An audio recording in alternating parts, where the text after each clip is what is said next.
In front of me is Honor View 20 and today I would like to show you how you can set up screen lock.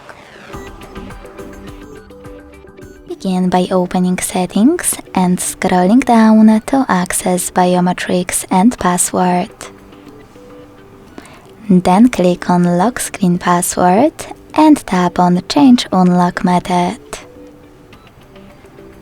Now it's time to decide which one will be the best for you.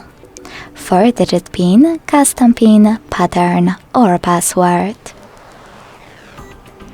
Finally, you get to create it. Repeat it to confirm it and hit done at the bottom right corner.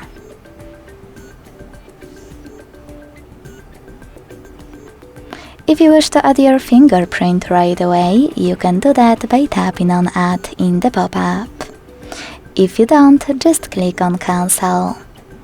So when I switch off my screen and turn it back on, I can see that pattern is required. Thanks so much for watching. If you enjoyed this video, don't forget to leave a like, comment and subscribe. Bye!